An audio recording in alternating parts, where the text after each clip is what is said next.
Hey, recording there. All right, random song, try to not get copyrighted, so Alexa off. All right, Tones and I are just getting into them a little bit.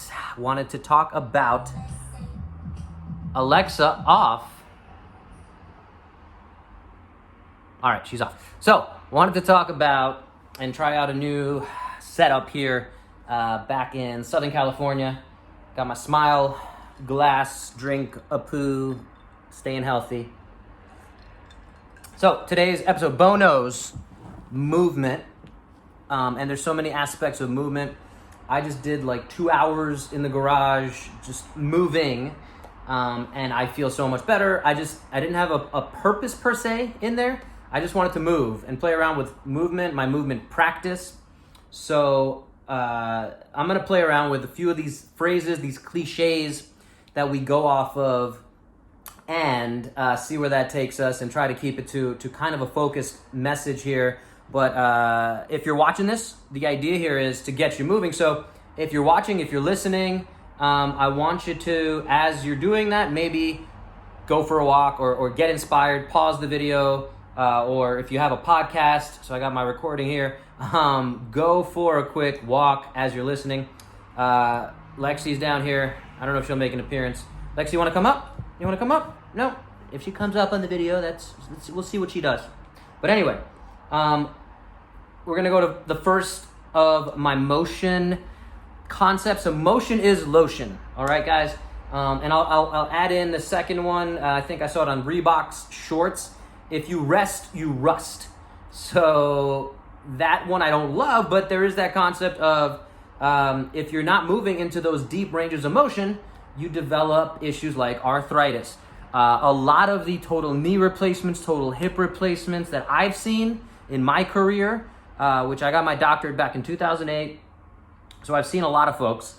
I'm excited to learn and see more, always. But what I've learned so far and can share with you guys here today is a lot of that arthritis develops because we're just not moving through a full range of motion. So your movement practice, meaning whatever it is you choose to do for some version of exercise, which is the norm these days, if you're doing it for your work, that's awesome. But we need to kind of make sure we're including as many different forms of movement through as many different ranges of motion as possible. Otherwise, things get rusty and things start to become problematic. And that's where, again, the rusty is the arthritis. So again, if I'm not moving all the way through, and in fact, the knee is one of the easier joints I'll show on the video here. So if you're not moving past 90 degrees, let's say, then that last bit, so your knee's supposed to go to about 135 degrees.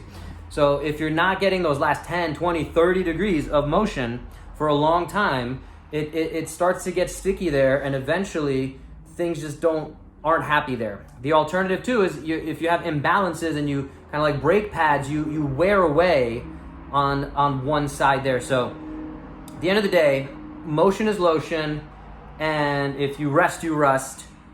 So the concept here is movement is medicine. So that's kind of the third saying. So I'm just going to keep going with these cliches. Movement is medicine. I actually just saw a neighbor, and Maha's coming in. She's not going to join us on this episode, but we'll be on one tomorrow. Hi, honey. I'm recording. Hi. So I just saw one of our neighbors actually, and we were talking about a wrist injury he had. You're fine. Do whatever you got to do. It's fine. We'll edit it out, by which I mean no, I'll never go back and do any work on this afterwards. All right. So we were talking about his wrist injury, and basically, some of the takeaways. A little side note is he started drinking more water. Lexi's walking by. He started drinking more water, which was really helpful. He was not drinking enough water, something that we talked about, increasing his protein and more water, especially in these summer months here. And then number two is, just more motion for the wrist, different ranges of motion, healthy ranges of motion, working through on how we can progressively increase that range and begin to load it in a nice, healthy way that's going to make it healthier long term. So along those lines, my next cliche saying is the concept of nutritious movement. So just like if we think about nutrition, how we eat, It's a little easier, I think, for us to think about, hey, I haven't had, I'm deficient in vitamin D3, let's say, so because I haven't gotten enough sun. I live in a climate where there isn't a lot of sunlight. For some reason, my vitamin D came up low in blood work, so I can get it from some sources of food. However, the best thing probably for most of us to do, the easiest thing is to either go get more sunshine if you have access to it, or supplement with vitamin D3 and hope to get your levels up as you get your levels checked. Going back to one of my previous episodes talking about JERF, just eat real food as much as you can. But again, it's hard to get all of the things we need. Same concept for movement, the same thing I was talking about, that full range of motion. If your movement practice is only doing Peloton, you're missing out on a lot of other vitamins and minerals for your joints. What does that mean again? Is if your hip is not rotating, right? Maybe you need to go out and throw. And just because you throw and you're a righty, which is something I see all the time, make sure you're also doing some with your left hand. Unless you're becoming a professional baseball player, you don't need to always be throwing with your right. You want to make sure you throw with your left, no matter how silly it looks or feels at first. All right, so nutritious movement, hopefully that concept makes sense of you have to do these different things. So carry stuff, right? Carry overhead, carry a front rack, carry down a farmer position. All these different concepts. Hinge. So let's actually jump over to that. So 7 primal movement patterns. I want to do an episode on just this. Again, talking about similar concept of movement literacy.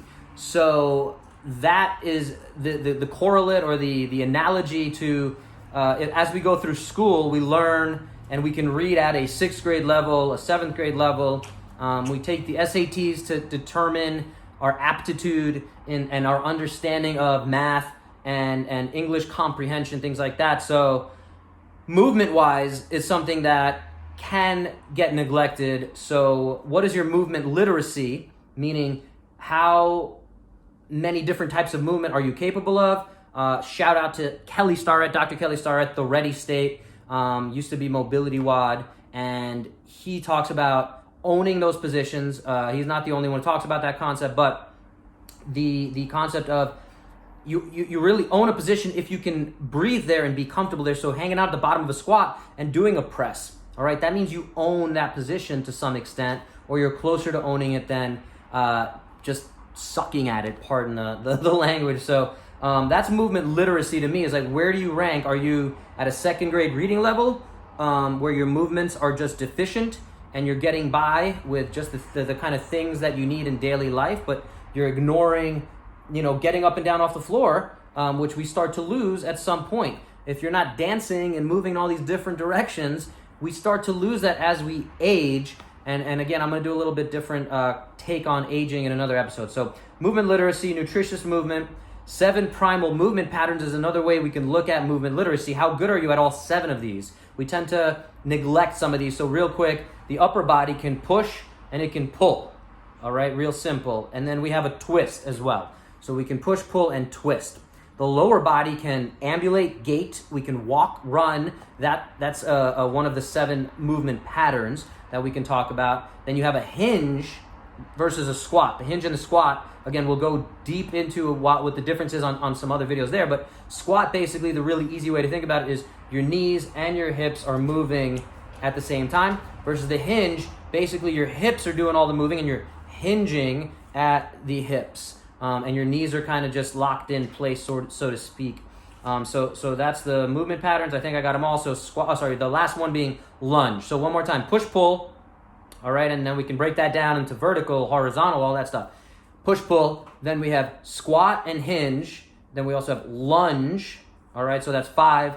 Twist being 6. So twist, all sorts of ways we could look at that. And something that we definitely neglect in general. And then number 7 being gait, ambulate, run, walk. So that's 7 movement patterns. How good are you at those? Even running, walking is something that most of us probably are not very good at as we age, as we don't do it in different speeds.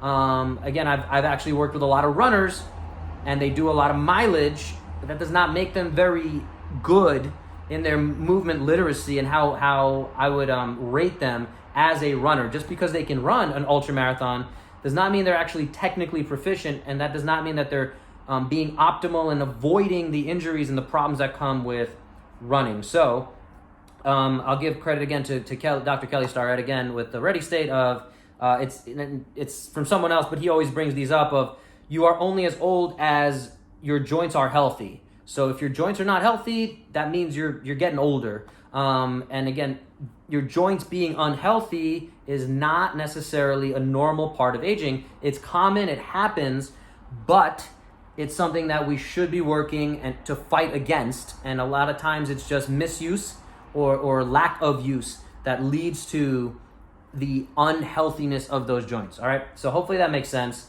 And yeah, that's it. The last one there again is kind of along that concept, and we'll do a little more in another episode of, do we stop dancing because we age, or do we age because we stop dancing? So again, a lot of cliches today. So hopefully something here resonates with you. And if you like any of these and you want me to expand on them, please let me know, and we can certainly go deeper on all these topics. And I plan to. But yeah, I just wanted to cover that. Again, my 2 hours in the garage today really got me feeling good, moving. I was a little stiff and everything from being in the car for a while, and I just felt great. Again, I felt like I got a lot of the vitamins and minerals of different motions that I hadn't gotten. So I was out there in the sun. Again, I'm grateful for having the equipment I have, for having access to sunshine, fresh weather, and things like that. So anyway, I'm going to leave it there. It's a crazy world we're living in. I'm hoping to bring some positivity into it, depending on when you're hearing this. So hopefully something here helps you. I hope you guys like, share, subscribe, and all that good stuff. It really helps me out. It helps other folks out, hopefully. And yeah, get 1% better today. Hope you have an awesome day, and we'll talk to you next time.